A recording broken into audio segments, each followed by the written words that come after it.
Good morning, everybody. It is Down Under Entrepreneur coming to you from the lovely Cairns, North Queensland, Australia, yet again.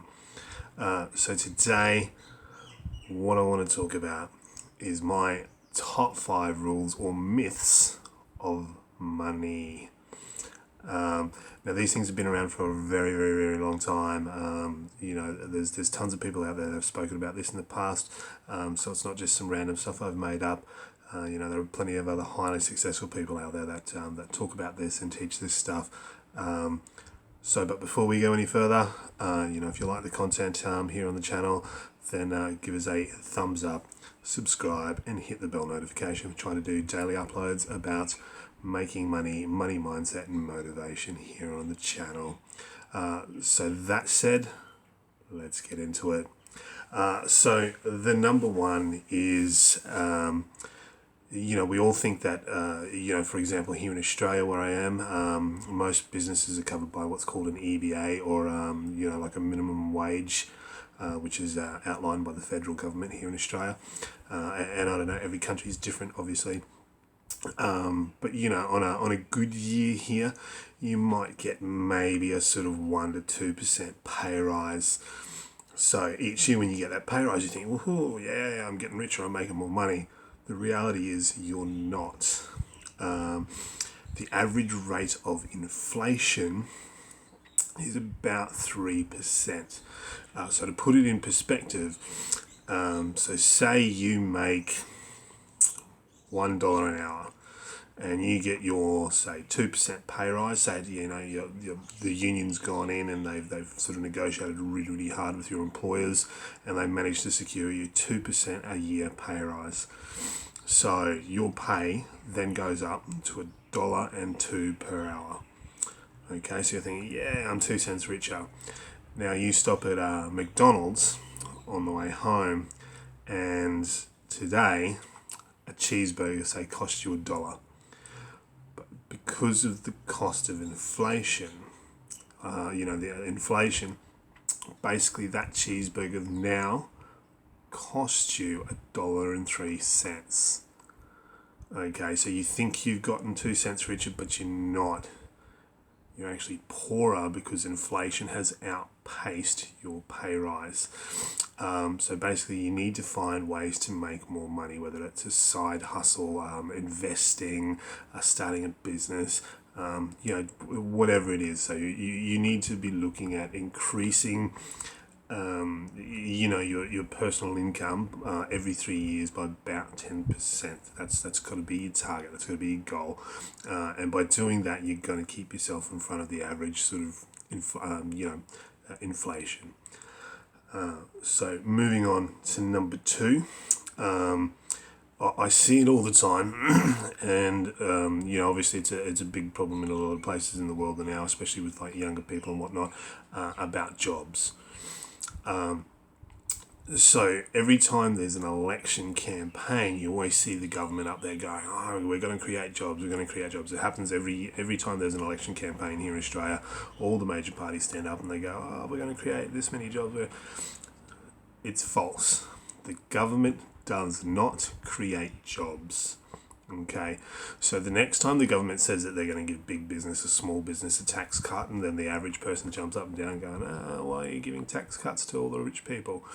It's because the rich people create jobs. They are the entrepreneurs, they are the businessmen, they own the companies that employ people. Okay, the government does not employ you, they do not give you a job, which is why they give breaks to other people, to businesses basically. So the next time the politicians up there going, "Hey, we're going to create 200,000 jobs across the country," they're not. Them creating 200,000 jobs across the country means that they're going to give a bunch of businesses a heap of tax breaks and hoping that those businesses do the right thing and they employ more people. Okay, so that's basically how that works. The other one, and this is a big myth, and I think a lot of people sort of believe this, that making money is hard. Could not be further from the truth. It is actually really easy to make money. The hard part is keeping it. Okay, There are so many opportunities out there to make money. Like, all you have to do is sit down at like a table of like 10 people and listen to what the people are talking about.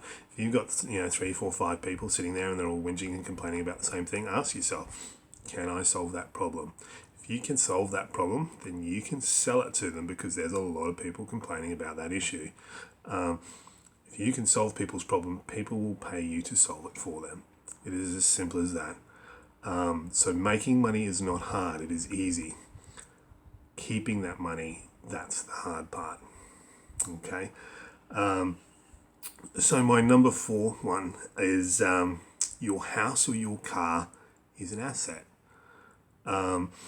So if anybody's ever heard of Robert Kiyosaki, Rich Dad Poor Dad, he talks really, really extensively about this. If you've never heard of Robert Kiyosaki, I really strongly advise you guys to go and look up a lot of his content here on YouTube. I'll find a link for his book, and I'll leave it down in the description. But Rich Dad Poor Dad, and then sort of Rich Dad Poor Dad, cash flow quadrant, and all that sort of stuff like that. Really kind of gives you a very interesting perspective on things. But basically, if you buy your house and you're living in it, it is not an asset. Okay, not for you anyway, especially if you've got a mortgage. Your house is an asset for the bank. It is not an asset for you. Your house is a liability. You have to pay mortgage. You have to pay insurances. You have to pay monthly utilities. There are so many things. If you're a busy person, then maybe you have to pay like a monthly sort of like lawn and garden care guy to come in and sort of take care of your garden and mow your lawn for you. So your house is a liability. However, say for example, I don't know, you're an older couple, you own your house, and your kids have all sort of grown up and moved out, and you've suddenly got 2 spare rooms. Where I am here in Cairns, we have a lot of people, it's a big tourist town. We have a lot of people coming here and working holidays. So maybe you could take your 2 spare rooms and rent them out as like share house rooms. I have a friend, she has a house, it's a big house, sort of renovated underneath and turned it into 3 rooms, and then she had 3 spare rooms upstairs. Internet, electricity, everything included in the cost. So just by renting out 6 rooms in her house, she's making nearly $1,000 a week. So her house is now a major asset for her. Okay, she's literally making a full-time income just from her house, and then she's working her full-time job on top of that. So unless it's making you money, which in a lot of cases for a lot of people, a house is not making you money, okay, it is costing you money, then it is not an asset, it is a liability, okay? So just think about that next time you go, I'm going to buy a house because it's an asset. Unless you're renting it, or renting the rooms out in it, it is not an asset, okay? And the other, sort of the last rule, the top rule, is money is a game.